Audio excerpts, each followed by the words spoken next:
Hi, folks. Let's talk about the Circus Act, formerly known as the Democrat Party. You see, in the post-Biden era, the gaslighting hasn't slowed down one bit. Now it's just more desperate.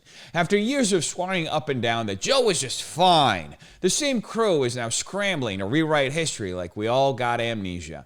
And nobody's twisting themselves into knots faster than Elizabeth Warren, who's now stuck trying to explain how she once said Biden was sharp enough to run the free world when he couldn't even run a press conference. What we're about to see isn't a defense. It's damage control from the people who told you the emperor was fully clothed while he wandered off stage mid-sentence. Do you regret saying that President Biden had a mental acuity? He had a sharpness to him. You said that up until July of last year. I said what I believe to be true. And you think he was as sharp as you?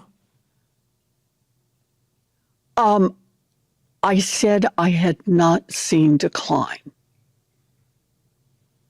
And I hadn't at that point. You did not see any decline from 2024 Joe Biden to 2021 Joe Biden?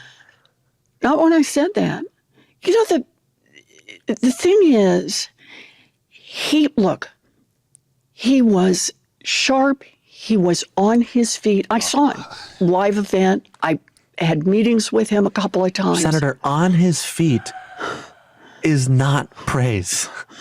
He can speak in sentences is not praise. All right. Fair enough. Fair enough.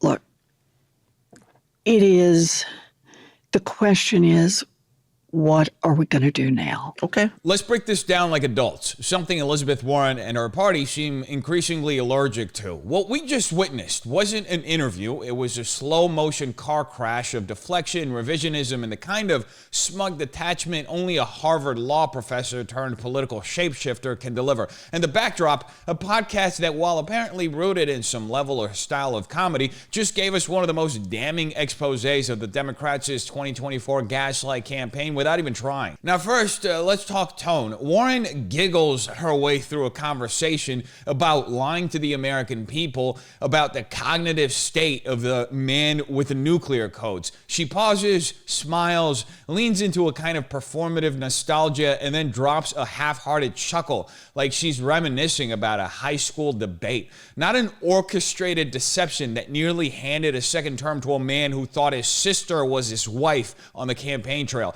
That alone should make anyone, left, right, or center, question the moral rot at the core of this Democrat machine. And rhetorically, she's just trying to reframe the whole situation. It's the most common deflection tactic. Instead of owning the claim, her full-throated endorsement of Biden's sharpness as late as mid-2024, she shrinks it down into something softer, saying, I said what I believe to be true. That's not accountability. That's a hall pass. She leans into the subjectivity of belief as a shield, as if I believed is somehow a substitute for I was right. Newsflash, it's not. Belief without evidence isn't truth, it's delusion, especially when it's used to sway voters. Then comes the bait and switch with a side of plausible deniability. She says, I had not seen decline. A statement that collapses under even a moderate level of scrutiny. Warren claims she hadn't noticed any decline between 21 and 24, a period during which Biden routinely confused world leaders, wandered off mid-speech, and needed cheat sheets with phonetic spellings on stage and stage directions just to get through press events.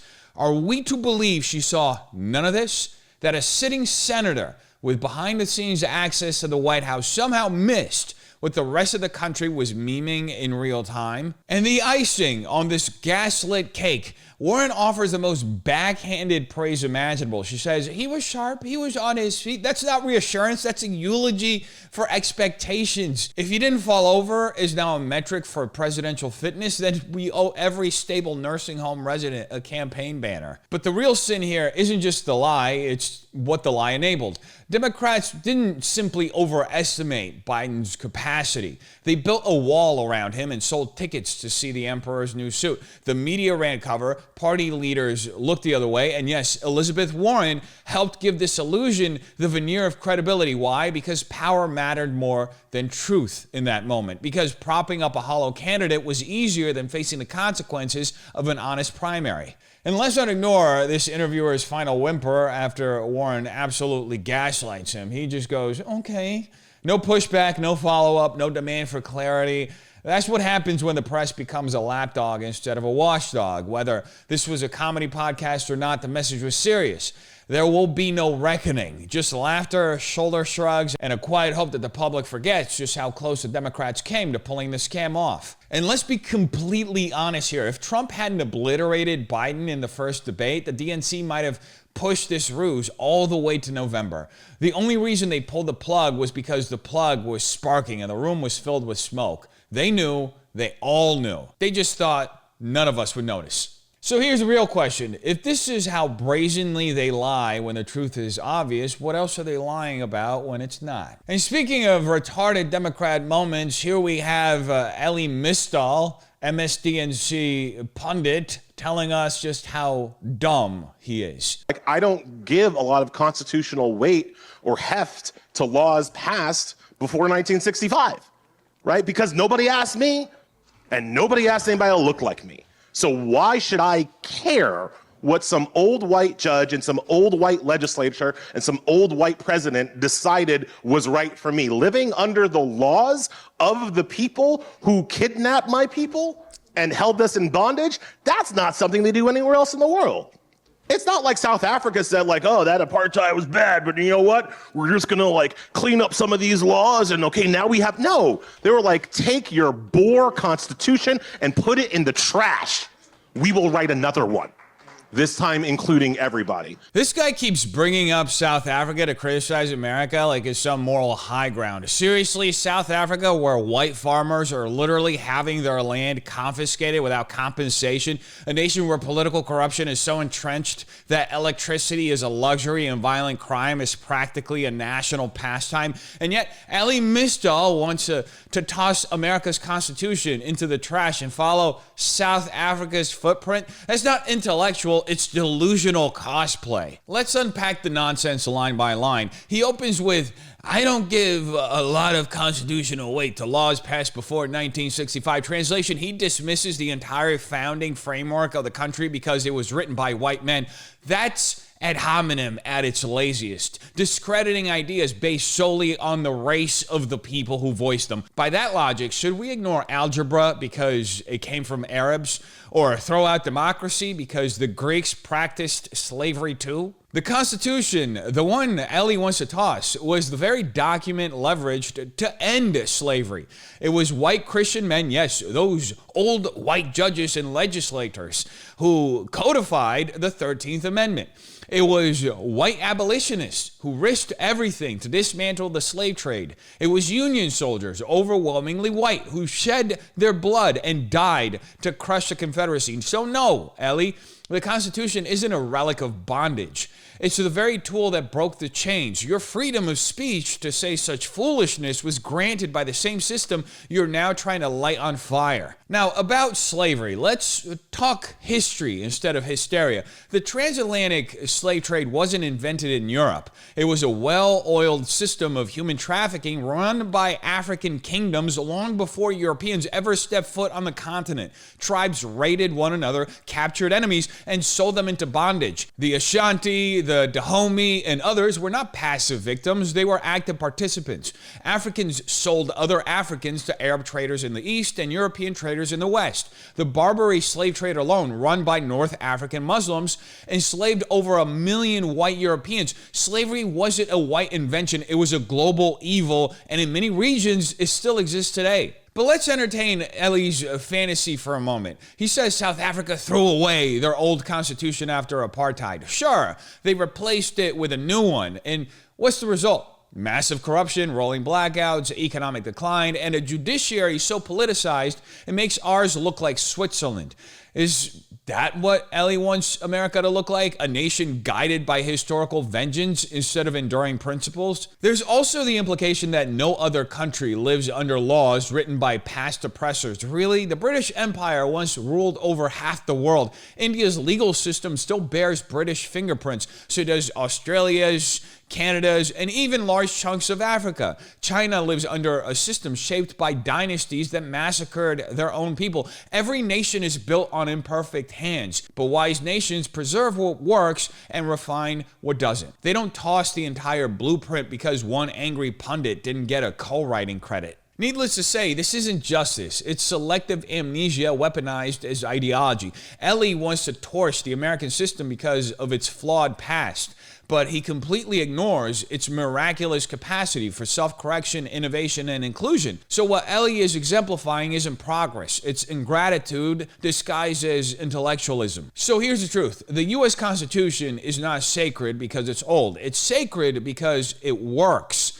It's the reason Ellie Mistall has the platform to rant against the very nation that protects his right to rant. You don't burn down the house because you hate the wallpaper. You fix what needs fixing, but you sure don't hand the match to the guy who's still mad about who laid the bricks. And speaking of retards, the Democrats are sending their best and finest down to El Salvador so they can virtue signal about an illegal immigrant who is an MS-13 member. Let's see how this is going, shall we? Why, Congressman, are you in El Salvador? You are there for an El Salvadorian man who was a resident illegally of Maryland. You're a congressman from Florida.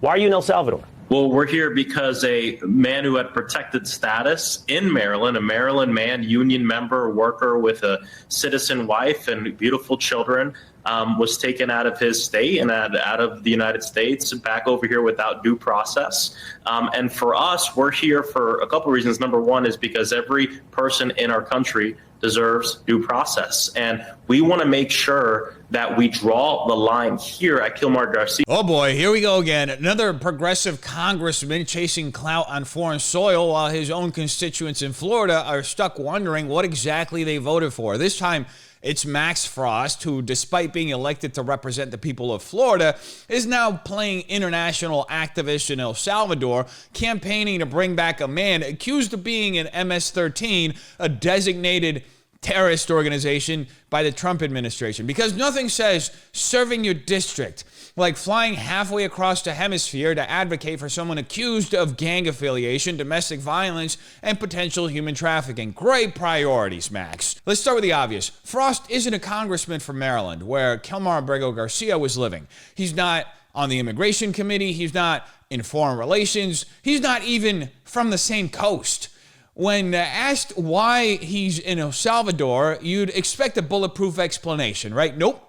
What we get instead is a meandering mess of buzzwords. Protected status, due process, beautiful children. It's the political equivalent of waving your hands and hoping people don't notice you're making 0 sense. Which is just textbook emotional baiting. He doesn't focus on the facts, he just chants citizen wife and disabled children and hopes everyone forgets the reason we're actually just here, forced to have this discussion. Max, if you're going to lecture us about due process, maybe start by acknowledging the actual process that played out. An immigration judge did find Abrego Garcia was likely a gang member. That decision was upheld. Then he was granted protection from deportation, not citizenship, not asylum, just relief from being sent back at that time. He wasn't exonerated. He wasn't declared innocent. He was a guy with enough baggage to keep TSA busy for a week. And while we're on the topic, let's talk about that baggage. This isn't some squeaky clean, wrongfully deported family man like Frost wants us to believe.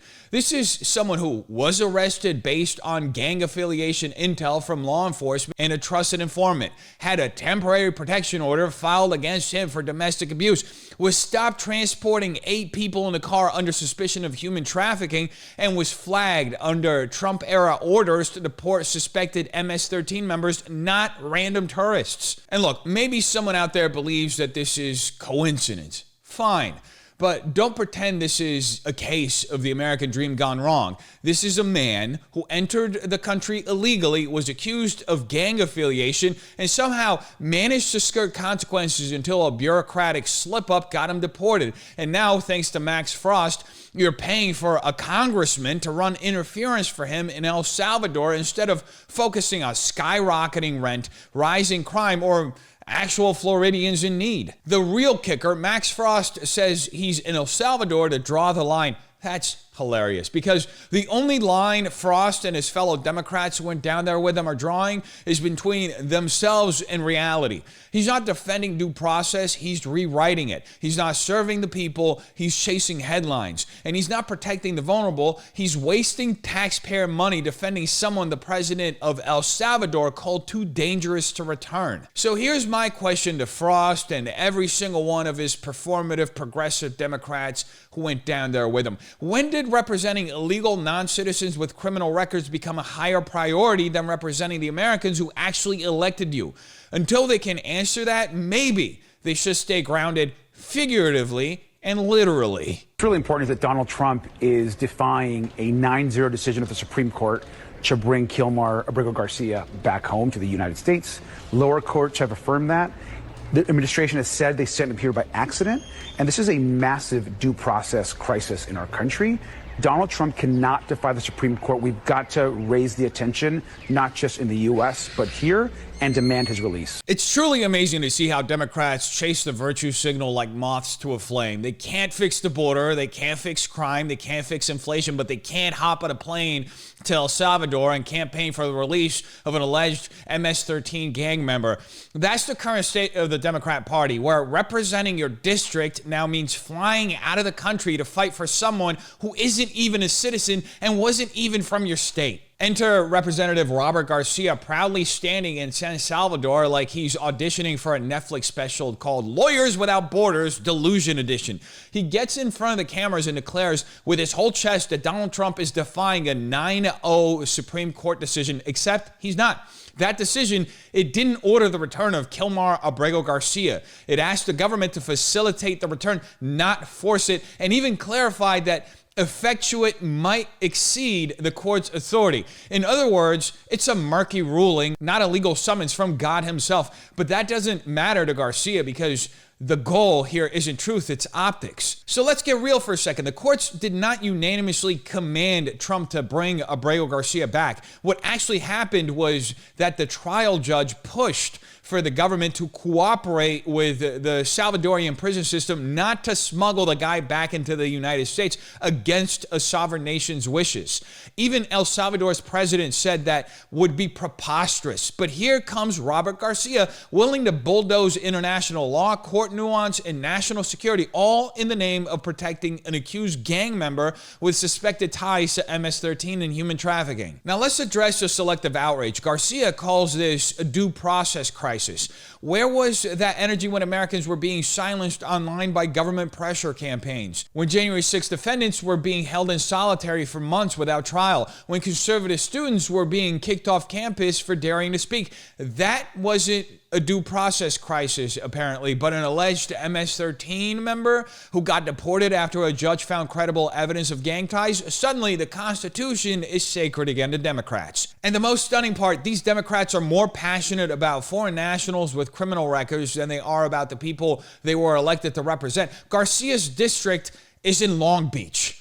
Has he checked in on the fentanyl overdoses happening over there? The homelessness? The crime waves? Or is that not glamorous enough for a TikTok video? And while we're at it, if you're wondering what kind of signal this sends to real asylum seekers, legal immigrants, and everyday Americans trying to follow the rules, here it is. You don't matter. Because if you're not part of a preferred narrative, if your story doesn't score political points for progressives, good luck getting a congressman on a plane to you. Needless to say, this isn't compassion, it's corruption disguised as activism. It's PR-driven pandering to a base that confuses emotions with ethics and optics for justice. The Constitution isn't a tool for open borders fan fiction, and America doesn't need more elected officials acting like international defense attorneys for the accused members of foreign terrorist organizations.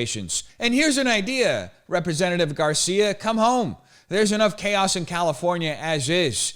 You don't need to import more. The government here in El Salvador turned down the request that came through the embassy. So the embassy made the request for us to be able to see Mr. Garcia, and that was rejected. Well, looks like El Salvador has more common sense than all the Democrats in Congress because their government denied access to the 4 Democrat representatives who flew all the way down to El Salvador to, wait for it, Virtue signal on behalf of an MS-13 gang member. Not a political prisoner, not a wrongfully detained citizen, a suspected terrorist who even El Salvador doesn't want walking free. You can't make this up. This is what the modern Democrat Party has become, a jet-setting pity tour for violent criminals and illegal aliens while American citizens rot in FEMA trailers and under freeway overpasses. Just imagine if these same reps put this much effort into fighting for hurricane survivors in Florida, wildfire victims in Hawaii and California, or God forbid, homeless veterans in their own districts. But nope. Those folks don't offer enough social justice clout or TikTok-friendly drama. Folks, these clowns flew to another country to advocate for someone accused of being part of a designated foreign terrorist organization and then got laughed out of the building. El Salvador said no, and honestly, good for them. If only the Democrat Party had that kind of backbone. At this point, it's clear Democrats aren't interested in protecting America. They're too busy trying to cosplay as international human rights heroes for criminals who, if they were American citizens, would probably be tearing up their cities. Maybe next time they should stay home and try fighting for the people who actually voted for them. Radical idea, I know. Now, I think it's evident to anybody with a pair of eyes and a brain behind it that this isn't just about one gang member or one trip to El Salvador. It's about a political class so disconnected from reality that they'll cross oceans for optics while ignoring the wreckage in their own backyard. So ask yourself, when did protecting criminals become more politically valuable than protecting citizens? When did moral grandstanding replace actual leadership? And why are the people who claim to care most about democracy always the first to side with chaos when it serves their narrative? If you're starting to feel like the truth is being buried under hashtags and mainstream media headlines, you're not crazy. You're actually paying attention. So stay sharp, ask harder questions, and never let the noise drown out what your instincts already know. Anyway, you tell me what you think in the comments down below. Have a terrific day. Peace.